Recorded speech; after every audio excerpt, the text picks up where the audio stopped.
Voilà, tout ça pour dire que Implication, c'est d'abord, entre guillemets, essayer sur chacun d'entre nous, de telle sorte de vous présenter effectivement quelque chose qui tienne debout. Comment fonctionne, alors très rapidement, s'il vous plaît, mes amis, comment fonctionne maintenant à l'intérieur Implication désormais? C'est ce que je vous propose de voir avec le parcours de l'adhérent. Henri-Pierre Marquis. Alors, il va survoler très vite et très haut cette association. Pardon. Mon général, mesdames, messieurs, bonsoir. Avant de commencer ma présentation, je vais me présenter brièvement. Donc, Henri-Pierre Marquis, je suis actuellement le secrétaire de l'association. Auparavant, j'ai une carrière de pilote d'hélicoptère dans l'armée de l'air et à mes débuts dans l'armée de terre, dans la latte. J'ai un peu une double culture. Après mon passage dans l'armée de l'air en 1988, j'ai préparé l'école militaire de l'air.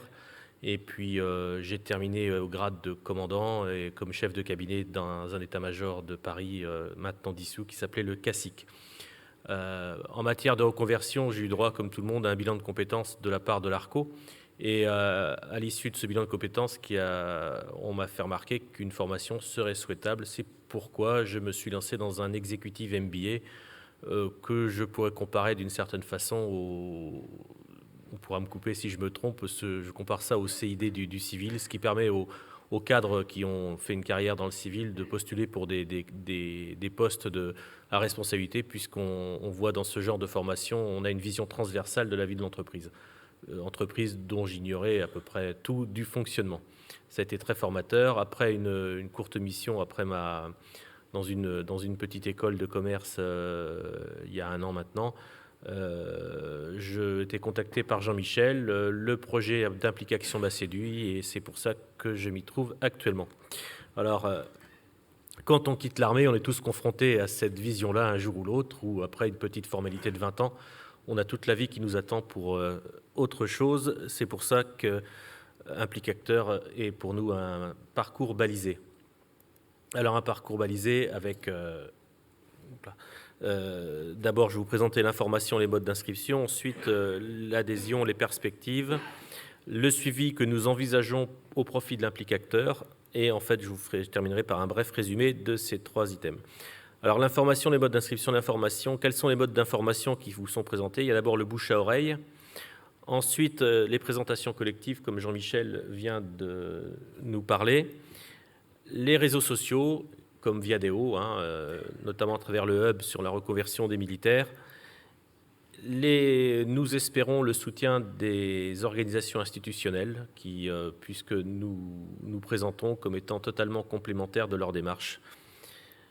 Et en fait, enfin, notre site Internet et l'outil Internet qui est quelque chose d'assez formidable actuellement. Les modes d'inscription, prioritairement via le site Internet, donc je vous ai mis la référence ici. Et puis, on a prévu aussi un mode d'inscription par courrier un petit peu plus long, un petit peu plus difficile. L'adhésion, alors 2 cas, le cas du futur implicateur, donc je parle juste de l'inscription en ligne, l'inscription par courrier est totalement similaire. Le futur adhérent est invité très brièvement, on veut l'inviter à présenter ses motivations à nous rejoindre. Alors ça n'a pas de caractère rédhibitoire, c'est pour aussi l'amener à réfléchir aussi sur sa démarche. En matière de règlement, 3 choix lui sont offerts. Alors un abonnement simple de base, il peut exprimer un soutien en étant un peu plus généreux, et puis on a prévu aussi les membres bienfaiteurs dont j'espère on en aura quelques-uns. Quant aux professionnels, donc entreprises, consultants, cabinets divers, son adhésion passe à travers le respect d'un cahier des charges qui est en cours d'élaboration. Après une commission de labellisation, parce que la crédibilité de notre association dépend aussi de la crédibilité des gens qui nous font confiance. Donc, nous souhaitons un petit peu vérifier ça. Et puis ensuite, après, il est comme le futur implicateur. Il peut choisir entre c'est un peu spécifique pour le professionnel, mais il a toujours les 3 choix qui lui sont offerts. Une fois que ces procédures sont validées par le trésorier, le particulier ou le professionnel reçoivent les codes d'accès qui leur permettent d'accéder, je dirais, à la partie implicative du réseau. Voilà, et ces codes donc permettent d'accéder à l'intégralité du site, messagerie, forum, etc. Les perspectives offertes, elles sont principalement au nombre de 3.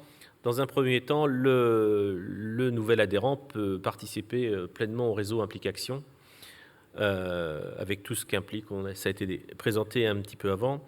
Il peut aussi déposer un CV ou, si c'est une entreprise, déposer une offre d'emploi, après tout, pourquoi pas, et ça peut permettre de recruter quelqu'un.